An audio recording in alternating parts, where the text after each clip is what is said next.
Assalamualaikum warahmatullahi wabarakatuh. Halo semuanya, balik lagi di videonya Ayu. Nah, di video kali ini Boy mau melanjutkan pembahasan soal evaluasi September 2 dan 3.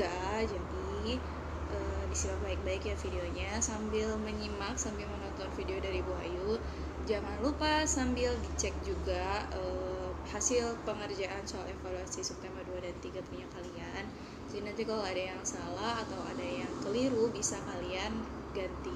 Atau misalkan nanti ada penjelasan yang tidak ada di buku, kalian bisa langsung catat itu di buku catatan atau langsung di buku paketnya aja supaya bisa jadi materi tambahan untuk kalian. Oke? Jadi langsung aja. Oh iya, sebelum kita lanjut ke materi evaluasi September 2, Boy mau bikin ralat dulu. Jadi di video yang sebelumnya Ibu upload, itu Bu Ayu membuat kesalahan tertukar antara garis horizontal dan vertikal. Jadi otomatis untuk garis lintang dan garis bujurnya Bu Ayu juga terbalik untuk menjelaskannya. Makanya Bu Ayu jelaskan dulu ya. Semalam Bu Ayu udah bawa bola ini sebagai media untuk menjelaskan tentang globenya. Nah, kalau misalkan semalam itu Bu Ayu buat salah di garis vertikal dan horizontalnya. Jadi kalau misalkan garis horizontal itu garis yang ke samping, kalau garis yang vertikal itu lurus ke bawah. Jadi kalau misalkan garis lintang itu kan garis yang membentang horizontal melingkari bumi, berarti horizontal itu yang kesini, berarti ini yang namanya garis lintang. Sedangkan garis bujur itu adalah garis yang dia lurus ke bawah ini. Nah, ini namanya garis vertikal dan ini disebut namanya bujur, garis bujur. Kalau ini garis lintang, ini namanya horizontal. Kalau ini garis bujur, vertikal. Oke? Nah, kalau yang dari tengah-tengah melingkari semuanya gini, ini namanya garis khatulistiwa. Oke? Jadi ingat-ingat ya, kalau ini horizontal, kalau ini vertikal. Oke? Oke, sekarang waktunya kita bahas soal PPKN evaluasi September 2. Kita mulai ya dari nomor 1.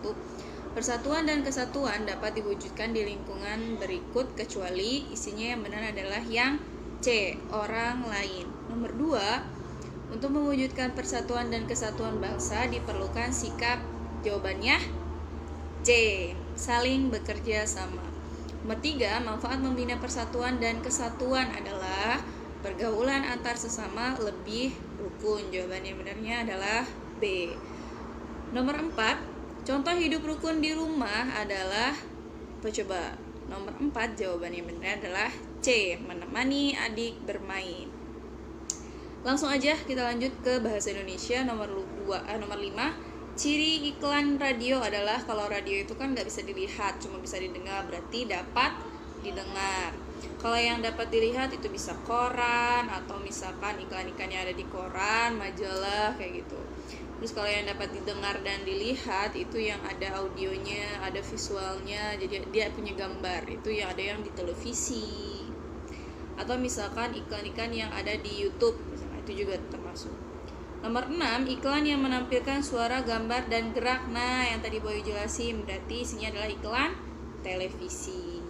Nomor 7, iklan harus menggunakan pilihan kata berikut kecuali sulit dipahami. Nomor 8, ikan jadinya kan. Iklan yang bertujuan untuk memberikan penerangan tentang suatu hal disebut iklan. Materi tentang iklan ini bisa kamu baca di buku kamu sendiri di Subtema 2 halaman 65. Isinya nomor 8 yang benar adalah C, layanan masyarakat. Kalau iklan penawaran itu yang menawarkan barang, misalkan kamu sebagai penjual roti, kamu bikin iklan yang tujuannya ayo coba roti saya, misalkan, itu bisa seperti itu namanya iklan penawaran barang. Kalau pengumuman itu yang namanya pemberitahuan, misalkan kayak dari RT itu ada pemberitahuan besok mau ada fogging, nah itu namanya iklan pemberitahuan atau pengumuman. Kalau layanan masyarakat itu yang ada himbauan ke masyarakat dan bersifat sosial, contohnya mencegah lebih baik daripada mengobati, atau misalkan cegah corona dengan stay at home. Itu bisa. Nah, kalau misalkan iklan penawaran, pengumuman, dan layanan masyarakat ini adalah jenis-jenis iklan berdasarkan isinya. Boleh sambil ditulis di sini nih, kayak Bu Ayu, ditulis di sebelah sininya. Lanjut aja ke IPA.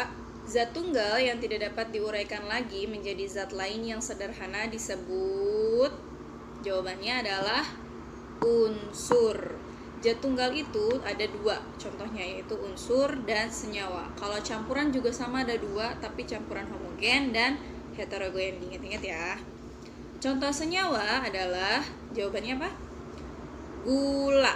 Kalau misalkan pilihan yang B itu karbon dan pilihan C itu oksigen, itu termasuk unsur, tapi unsur yang non logam. Kalau misalkan besi itu termasuk unsur juga, tapi unsur yang logam. Nomor 11, senyawa dapat diuraikan menjadi titik-titik dengan proses tertentu. Nah, dengan jawabannya yang benar adalah unsur. Nomor 12, contoh campuran homogen adalah, nah campuran homogen ini campuran yang kalau dia sudah bercampur kita tidak bisa membedakannya lagi, yaitu campuran air dan gula. Kalau air dan minyak itu heterogen, air dan pasir itu heterogen. Air dan kopi juga termasuk heterogen, karena biasanya ada kopi yang dia mengendap di bawah terus baru airnya. Itu biasanya kopi hitam ya yang seperti itu. Jadi itu termasuk campuran heterogen. Langsung ke IPS. Kegiatan untuk memenuhi kebutuhan hidup disebut kegiatan ekonomi. Lanjut, nomor 14. Contoh kegiatan ekonomi agraris adalah, nah, yang termasuk ekonomi agraris itu tulis ya di sampingnya. Itu ada pertanian, peternakan, perkebunan, dan perikanan. Nah, yang ada di pilihan yaitu adalah peternakan.